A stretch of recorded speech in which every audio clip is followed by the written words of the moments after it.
Before we get back to the episode, if you're listening on Spotify, please take a moment to tap 5 stars. It's one of the easiest ways to support Forensic Tales and helps the show reach new listeners. Thank you so much for being here. To get this episode of Forensic Tales ad-free, please visit patreon.com/Forensic Tales.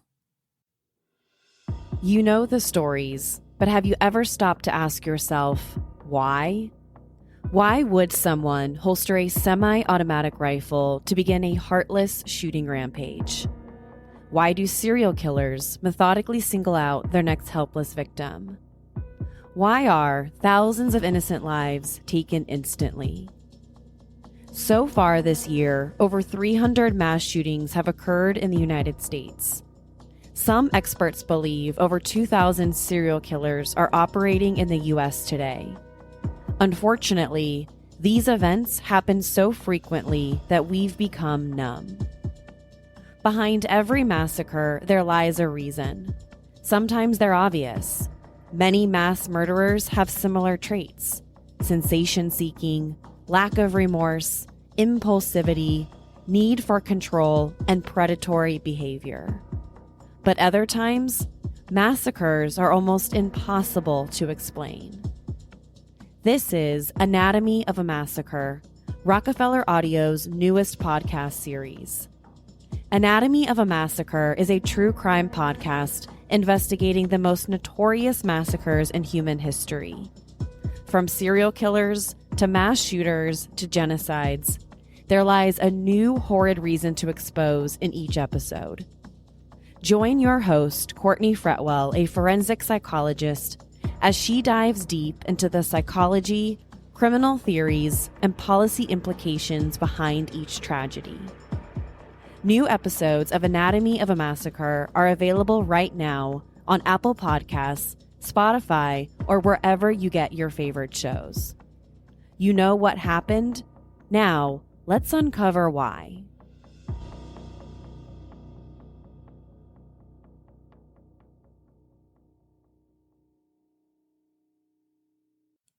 Forensic Tales discusses topics that some listeners may find disturbing. The contents of this episode may not be suitable for everyone. Listener discretion is advised. In 1975, life in Detroit, Michigan revolved around two influential organizations, the Mob and the International Brotherhood of Teamsters. Jimmy Hoffa was involved with both. On July 30th, Jimmy prepared for a key lunch meeting. He kissed his wife and promised to be back in time for dinner, but he never made it, as Jimmy Hoffa was never seen or heard from again. This is Forensic Tales, episode number 147, The Mysterious Disappearance of Jimmy Hoffa.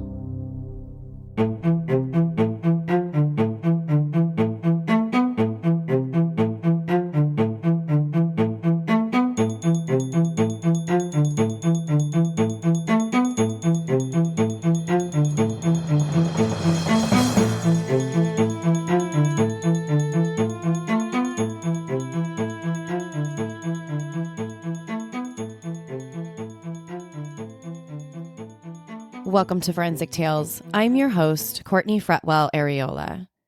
Forensic Tales is a weekly true crime podcast covering real, spine-tingling stories with a forensic science twist. Some cases have been solved with forensic science, while others have turned cold. Every remarkable story sends us a chilling reminder that not all stories have happy endings. As a one-woman show, your support helps me find new exciting cases, conduct in-depth, fact-based research, produce and edit this weekly show.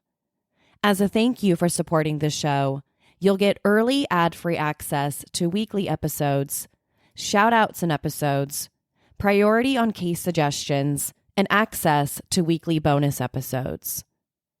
To support Forensic Tales, please visit us on Patreon at patreon.com/Forensic Tales, or simply click the link in the show notes. You can also support the show by leaving a positive rating with a review. Now, let's get to this week's episode. July 30th, 1975, started like any other day for 62-year-old Jimmy Hoffa. Although Jimmy Hoffa wasn't president of the International Brotherhood of Teamsters anymore, he still woke up every day fighting to get the union back. He wasn't the kind of person to sit back and enjoy retirement. Jimmy began his morning on July 30th, 1975, like he did every day. He woke up early, did 30 push-ups, then had his breakfast of grapefruit, toast, 2 soft-boiled eggs, and tea. After breakfast, he made a few quick phone calls to union allies to keep up with the latest Teamster doings. After that, he told his wife, Josephine, that he was headed out to attend a late luncheon around 2:00 p.m. Before heading out the door, he told his wife that he'd be back by 4:00 p.m., just in time to start dinner. Around 12:00 noon, Jimmy got dressed in blue pants and a blue shirt. He got inside his 1947 green Pontiac hardtop coupe to drive 40 miles to the meeting place. The meeting was scheduled at the Red Fox restaurant in Bloomfield Township, just outside Detroit, Michigan. He planned to meet with 2 men, Anthony Giacalone and Anthony Provenzano. The meeting was called to schedule a dispute between Jimmy and Anthony Provenzano. Jimmy arrived at the restaurant a little earlier than he anticipated, so to kill some time, he stopped off at an airport limousine service where he was a secret investor. He planned to visit with his close friend and business partner, Louis Linto. But when he arrived, his partner wasn't there. He was out to lunch. So Jimmy only stayed around for a couple minutes talking to a few employees. And after that, he left and headed towards the Red Fox restaurant. Around 2:30 p.m., sometime after the meeting would have started, Jimmy called home from the restaurant. Using a payphone in front of Damon Hardware Store, directly behind the Red Fox restaurant, he asked his wife if anyone had called the house looking for him. But Josephine said no. The phone hadn't rung even once since he left. He then told his wife that he would be home around 4:00 p.m. to grill steaks for dinner. About an hour later, Jimmy made a second phone call to the limousine business. This time he called, his business partner Louis was there. Jimmy told his partner that the people he planned to meet at the Red Fox didn't show up. He was angry that they stood him up. Jimmy told his business partner he was leaving the restaurant and headed to meet him at the limo business. Angry that his meeting fell through, Jimmy shouted on the phone to his business partner, "I'm coming out there." But after Jimmy Hoffa hung up the phone, neither his wife, Josephine, nor his business partner would ever hear from Jimmy again. He never made it to the limo business, and he never made it home to his wife for dinner. A little after 4:00 p.m., Josephine became worried when her husband Jimmy didn't come home. It wasn't like him to not even call if he was running just a few minutes late. She decided to call 2 of her close friends to come over and wait for him. But hours passed, and Jimmy never came home. Early the following day, Josephine called their 34-year-old adult son James in Traverse City, Michigan, and their 37-year-old daughter Barbara in St. Louis. Both of them immediately jumped on planes and headed to their parents' house. Josephine also called the Bloomfield Township Police Department to report Jimmy missing just before 8:00 a.m. She explained to the police that it had been over 16 hours since she last heard from her husband, and the last place he was at the Red Fox restaurant, nearly 20 miles away near Detroit. A couple of police officers went straight to the Red Fox restaurant, and when they got there, they found Jimmy's unlocked green Pontiac still parked outside the restaurant, but no sign of Jimmy.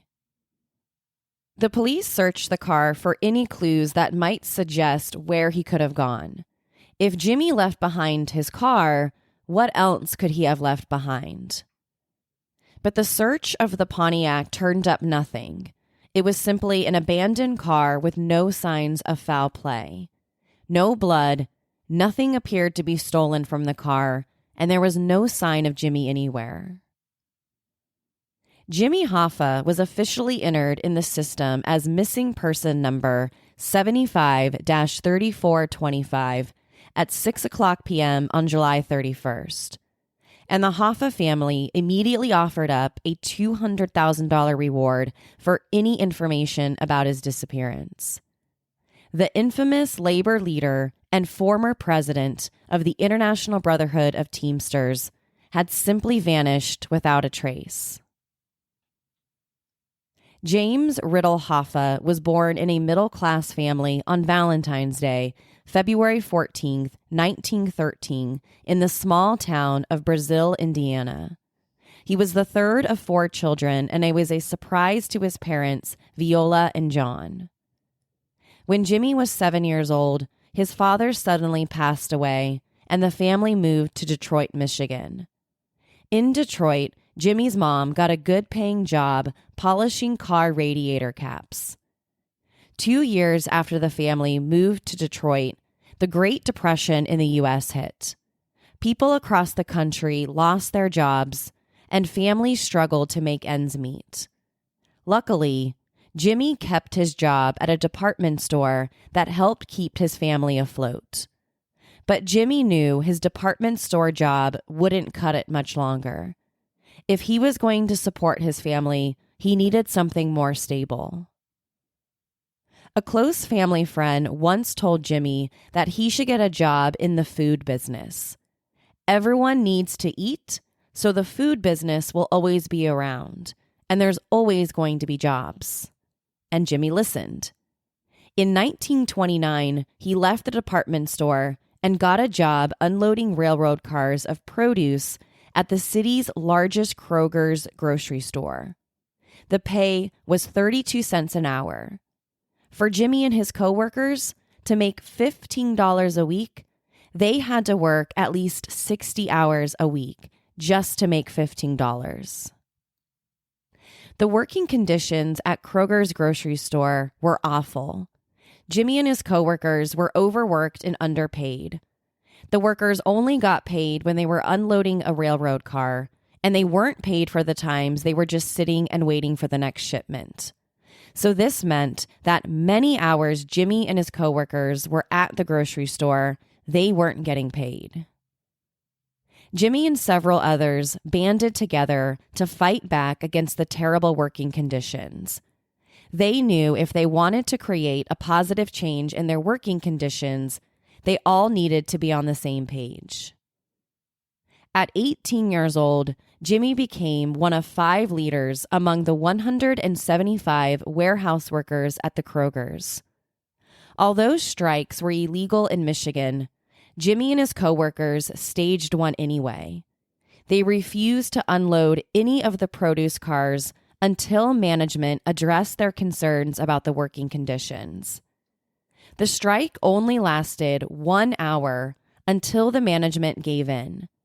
The one-page contract, signed in May 1931, gave Jimmy and his coworkers a 13-cent hourly raise, a guaranteed half day of work each week, health insurance, and recognition of their union.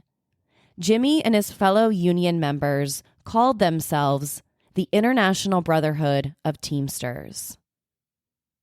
This was only the beginning of Jimmy Hoffa's legacy in workplace unions in the U.S. For the next several decades, Jimmy rose to become a prominent labor union leader. By 1952, he became the national vice president of the International Brotherhood of Teamsters, or IBT. And between 1957 and 1971, he served as president. Under his leadership, the union became the largest by membership in the U.S., with over 2.3 million members at its peak. As the police investigated Jimmy's sudden disappearance, they identified a promising witness. The witness was a truck driver who might have been the last person to see him. The driver told investigators that he saw Jimmy riding with 3 other unidentified men driving a Mercury Marquis.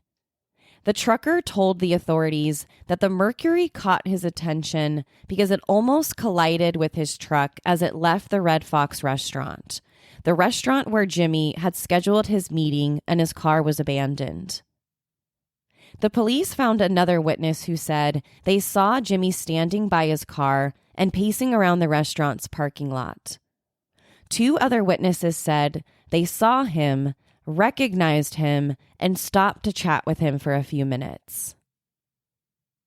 The police then turned their attention to figuring out who was inside the Mercury with Jimmy, and the first people they suspected were Anthony Giacalone and Anthony Provenzano, the 2 people Jimmy planned to have a meeting with at the Red Fox that day, and possibly the 2 last people to see Jimmy. Anthony Provenzano, better known as Tony Pro, was a powerful figure in an East Coast mafia family. Tony Pro was a capo in the Genevieve crime family in New Jersey. A capo, sometimes called a captain or skipper, is a rank used in the mafia. A capo is someone who works directly underneath the mob's underboss and leads a crew of soldiers who work underneath him. Someone who becomes a capo in the mafia holds a lot of power in the organization, and they have a strong influence in the crime family. At the time of Jimmy's disappearance, Tony Pro was a capo for the Genevieve crime family in New Jersey, a group of very powerful Italian-American mobsters who control all the organized crime within the state of New Jersey. Their influence on organized crime in the U.S. goes all the way back until the early 1920s. For years, Tony Pro was a top figure in the mob. He rose to become a highly feared and respected top earner and loyal mob member.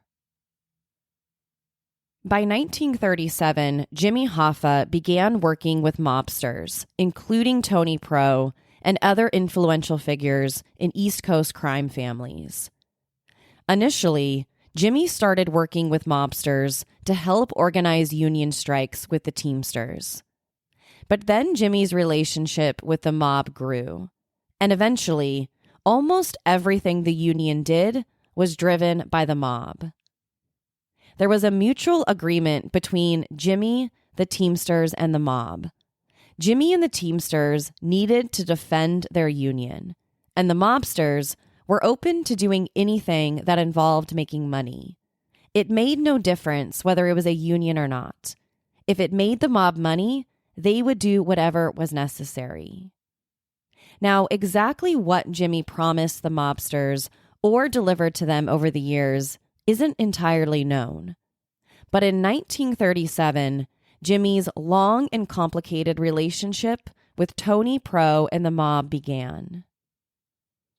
Tony Pro had become a Teamster local leader in New Jersey and national vice president of the union during Jimmy's second term as president, so the 2 of them knew each other very well. Tony joined the Teamsters when he was a truck driver, but through his ties to the mafia, he quickly fought his way into the top ranks of the Teamsters. He rose to power with the union by leading violent election campaigns, and he was suspected in several mysterious disappearances and deaths of union opponents. At first, Tony and Jimmy were good friends, but their relationship soured when they both ended up in federal prison. In July 1963, Tony Pro was convicted of extortion. He was accused of receiving labor peace payoffs from the Dorn Transportation Company between 1952 and 1959. Following his extortion conviction, he was sentenced to 7 years in federal prison. Jimmy was also sentenced to federal prison around the same time. 2 months before Tony, in May of 1963, Jimmy was indicted for jury tampering in Tennessee. He was charged with attempting to bribe a grand jury during his 1962 conspiracy trial in Nashville. Jimmy was later convicted in May 1964 and sentenced to 8 years in federal prison in order to pay a $10,000 fine. While he was in prison serving that sentence, he was convicted in a second trial in July 1964. This second conviction was for 1 count of conspiracy and 3 counts of mail and wire fraud for misusing the Teamsters Pension Fund. And for that, he was sentenced to an additional 5 years in prison. Following both of their releases from prison, their friendship took a turn. Between 1973 and 1974, Jimmy asked Tony for his position back with the Teamsters, but Tony refused. At one point, Tony allegedly threatened Jimmy by saying he would, quote, pull out his guts and kidnap his grandchildren if he made a move back to the top of the Teamsters Union. From that point on, Jimmy and Tony were no longer friends, they were enemies. Detectives sat down and interviewed Tony Pro about Jimmy's disappearance. They knew the two men had a history. But when they questioned Tony, he denied ever meeting with Jimmy at the Red Fox restaurant. He told investigators that he and Jimmy never had plans to meet that day. Instead, Tony said he was playing cards with a friend in Union City, New Jersey, the day that Jimmy disappeared. This alibi placed Tony over 500 miles away from the restaurant where Jimmy was last seen. Numerous witnesses also said that they either saw or with Tony Pro all afternoon and that he was nowhere near the Red Fox. The police then turned their attention to the second man believed to have been with Jimmy, Anthony Giacalone. Anthony, better known as Tony Jocks, was also a powerful mobster. At the time of Jimmy's disappearance, he was a capo in the Detroit Partnership, an Italian-American organized crime group in Michigan. In terms of mafia organizations, the FBI listed him as one of the big men. Despite countless arrests and criminal indictments before Jimmy's disappearance, Tony Jocks was never sent to prison until 1976, about 1 year after Jimmy vanished. Detectives interviewed Tony Jocks, but like his fellow mobster Tony Pro, he denied having lunch plans with Jimmy that day. Like Tony Pro, he said he was nowhere near the Red Fox. But the police continue to suspect both men weren't telling the whole truth. 2 days after Jimmy disappeared, the FBI took charge of the investigation. This was no ordinary missing person investigation. This case involved the mafia. It involved the missing of a high-profile person. So right away, the FBI took over. And one of the first things the FBI did was investigate the truck driver's claim that he saw Jimmy with 3 other men driving in front of the restaurant in a maroon Mercury. This evidence was so important to the FBI because whoever was last seen with Jimmy in that car was likely the last person to see him at all. And if that was the case, they were the people who probably knew what happened to him and if he's still alive or not. The FBI quickly learned that one of Tony Jocks' sons, Joseph, owned a 1975 Mercury that perfectly matched the eyewitness's testimony. So FBI agents immediately went to Tony's house to search for the Mercury. Inside the car, the FBI found small traces of bloodstains and a few strands of hair on the back seat. But because DNA testing wasn't available back then, the FBI brought in trained police dogs to sniff the car out. 2 tracking police-trained St. Bernards were brought in. When they got to the back seat of the car, they instantly alerted their handlers that they detected Jimmy Hoffa's scent. But there was no way of knowing when exactly Jimmy was in the car. This only told investigators that Jimmy had been in the car at one point.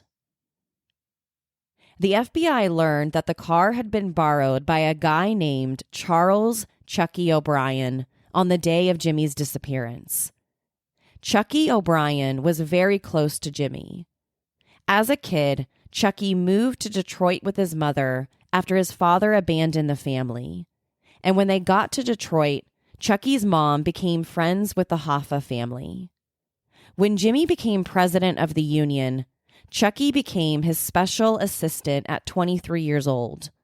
From then on, Jimmy was like a father figure to Chucky. Those close to Jimmy and Chucky said that the two of them were inseparable. Jimmy treated Chucky with such affection that many people thought that Jimmy was his biological father. They had no idea they weren't actually related. So when the FBI discovered that Chucky had borrowed the car believed to have kidnapped Jimmy, they were surprised. The FBI tracked Chucky down and questioned him about Jimmy's disappearance. He admitted to them that he borrowed the car that day, but he denied having anything to do with the case. When the FBI confronted him about the traces of blood found in the back seat, he said the blood came from fish. According to Chucky, he used the car that day to deliver fish, and that's why there was blood in the back seat. The blood was fish blood and didn't belong to Jimmy or anyone else. The FBI performed testing on the bloodstains, and the results supported Chucky's story. The blood wasn't Jimmy's, and in fact, was fish blood. About 1 month after Jimmy's disappearance, a Detroit grand jury was assembled to determine if there was enough evidence for an arrest of anyone questioned by the FBI.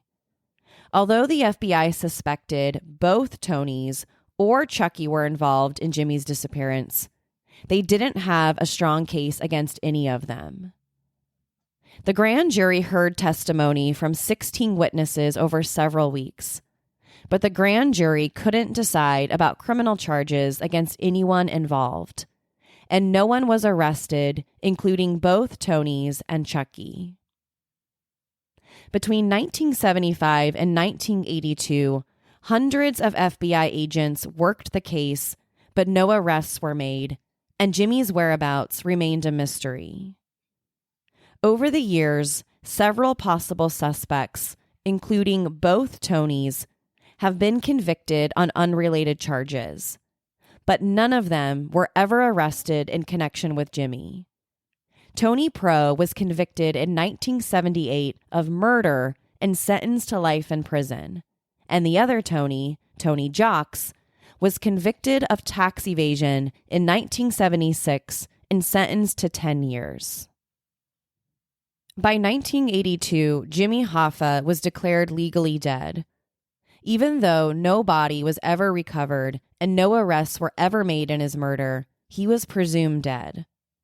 Under Michigan law, a person can be presumed dead if he or she has been missing and not heard from for 7 years or more.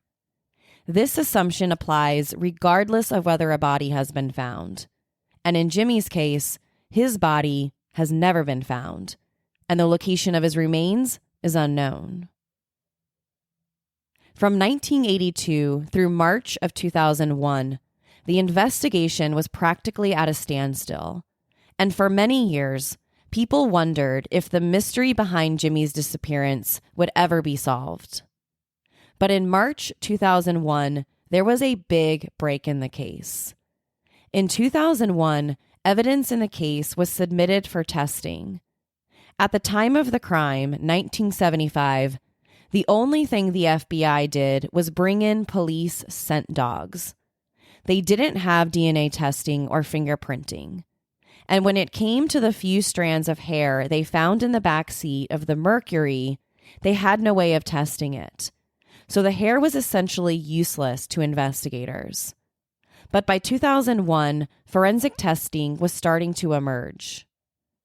In March 2001, a strand of hair found on Chucky O'Brien's Mercury car was submitted for DNA testing. DNA can be pulled from cells attached to the root of the hair. The results can be used to find out if people are related, or in criminal investigations, forensic hair analysis can help identify a person who may have been present at a crime scene. But in Jimmy's case, the FBI was interested in determining whether the hair found inside of Chucky's car belonged to Jimmy or not. On top of the police scent dogs alerting to Jimmy's scent in the car, the hair could further prove when and if he was inside the car. Hey, it's Sterling K. Brown from the Hulu original series Paradise. The next chapter begins as Xavier's search for his wife takes him above ground, and what he finds will change everything. It was never just about the bunker. Tune in and discover the truth lies outside. Paradise, the official podcast, premieres February 16th, and stream Paradise on February 23rd on Hulu and Hulu on Disney+. The 2001 test results confirmed that the strands of hair recovered in Chucky's mercury positively matched Jimmy's DNA. It was his hair in the back seat. These tests finally confirmed the FBI's original theory that he was at least inside the vehicle that day. By 2004, there was another huge advancement in the case. In 2004, fellow mobster Frank Sheeran, also known as the Irishman, released a biography. Frank Sheeran, a.k.a. the Irishman, worked with Jimmy Hoffa at the International Brotherhood of Teamsters and had strong ties to the Pittston crime family. In his 2004 biography, the Irishman claimed to know who killed Jimmy, and he said he could prove it. According to Frank Sheeran, Chucky O'Brien had driven them all to a house in Detroit. He said he shot and killed Jimmy once they got to the house. He also claimed that blood evidence proved that he was the killer could still be found. Initially, this confession seemed promising, but once the FBI performed further testing on the remaining evidence, the blood found inside the house was not Jimmy's blood. So the police were back to square one. Frank Sheeran, a.k.a. the Irishman, didn't murder Jimmy. A handful of possible sites believed to be the dumping ground of Jimmy's body were searched over the years. The searches included a house farm and underneath a former mobster's house. But nothing in the searches turned up any sign of Jimmy. The mystery surrounding Jimmy's disappearance and presumed murder has sparked many possible theories over the decades. Let's discuss some of those theories. The first, and maybe most popular, was Tony Pro was the person responsible for his murder. His body was then ground up in little pieces, shipped to Florida, and thrown into a swamp. This theory came from self-described mafia murderer Charles Allen. Charles Allen served time in prison with Jimmy and participated in the Federal Witness Protection Program. He told his story to a U.S. Senate committee in 1982, the same year Jimmy was legally presumed dead. But the FBI never found enough evidence to support any of Charles Allen's claims. The FBI believes he made the story up, trying to sell the story to make money. The FBI can't question Tony Pro anymore about the case because he died in December 1988 at a California prison where he was serving his life sentence for murder. Theory number 2. Jimmy is buried under Section 107 of Giants Stadium in New Jersey. This story was told by a self-described hitman, Donald Tony the Greek Frankos, in a 1989 Playboy magazine interview. This story also turned out to be false. Theory number 3. Jimmy was kidnapped by federal agents, driven to a nearby airport, and dropped out of a plane. The FBI found no evidence of this theory either. Theory number 4. Jimmy was killed by Frank the Irishman Sheeran. The Irishman released his biography in 2004, claiming that he shot and killed Jimmy at a house in Detroit. But of course, we already know that blood evidence refutes his story. The FBI is also unable to question him anymore because he died at the age of 83 in December of 2003. He died after receiving a 32-year prison sentence for labor racketeering in 1980. Theory number 5. The other Tony killed Jimmy, Tony Jocks. He was one of the Tonys allegedly scheduled to meet with Jimmy at the restaurant that day. Although, according to both Tonys, they never had plans to meet him. Tony Jocks died in February 2001 at the age of 82. Other theories say Jimmy is buried underneath a swimming pool or beneath the 73rd story Renaissance Center in downtown Detroit. He might be buried in a makeshift grave beneath a concrete slab of a barn in Oakland Township.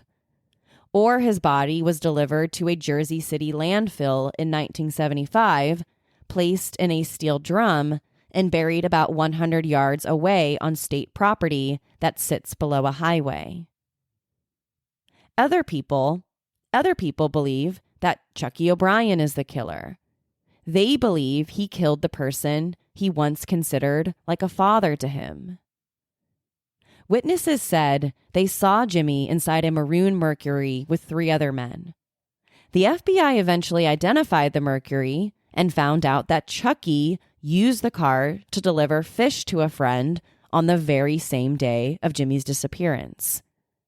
When police scent dogs were brought in, we know they alerted to Jimmy's scent in the back seat, and then in 2001, forensic testing on strands of hair collected from the back seat confirmed that the hair was Jimmy's.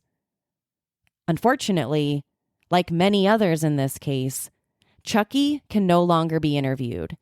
He died recently in 2020 at the age of 86. Over the years, the FBI has developed its own theory about what might have happened to Jimmy. The FBI has said the most likely theory is that the new Teamster leadership ordered a hit on him to prevent his return to power in union politics. The FBI has also said that the chances of finding Jimmy's body are slim to none. Even after almost 5 decades, many people remain fascinated by the disappearance, and many people wonder if forensic testing was available in 1975. Could the FBI have solved this? If the FBI tested the strands of hair found in the back seat of Chucky O'Brien's maroon Mercury, could that have been enough to make an arrest? Or, if the testing was available, what else could the FBI have tested that could have led to a suspect? Leads in the case continue to be presented and explored by the FBI. But even after all these years, we are still no closer to finding out what really happened to Jimmy Hoffa, or who is responsible for his disappearance and presumed murder. Maybe someday, advancements in forensic testing can find out. To share your thoughts on the disappearance of Jimmy Hoffa, be sure to follow the show on Instagram and Facebook. To find out what I think about the case, sign up to become a patron at patreon.com/forensictales.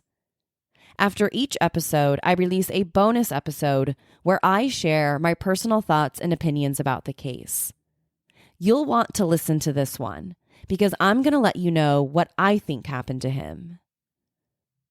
Don't forget to subscribe to Forensic Tales so you don't miss an episode. We release a new episode every Monday. If you love the show, consider leaving us a positive review or tell friends and family about us. You can also support the show through Patreon. Thank you so much for listening this week. Please join me next week. We'll have a brand new case and a brand new story to talk about. Until then, remember, not all stories have happy endings. Forensic Tales is a Rockefeller audio production. The show is written and produced by me, Courtney Fretwell Areola. For a small monthly contribution, you can help create new compelling cases for the show, help fund research, and assist with production and editing costs. For supporting the show, you'll become one of the first to listen to new ad-free episodes and snag exclusive show merchandise not available anywhere else. To learn about how you can support the show, head over to our Patreon page, patreon.com/forensictales, or simply click the support link in the show notes. You can also support the show by leaving a positive review or telling friends and family about us. Forensic Tales is a podcast made possible by our Patreon producers, Tony A., Nicole L., David B., Nicole G., Paula G., Christine B., Karen D., Sherry A., Elizabeth M., Michael D., Lisa S., and Nicola. If you'd like to become a producer of the show, head over to our Patreon page or send me an email at courtney@forensictales.com to find out how you can become involved. For a complete list of sources used in this episode, please visit forensictales.com. Thank you for listening. I'll see you next week. Until then, remember, not all stories have happy endings.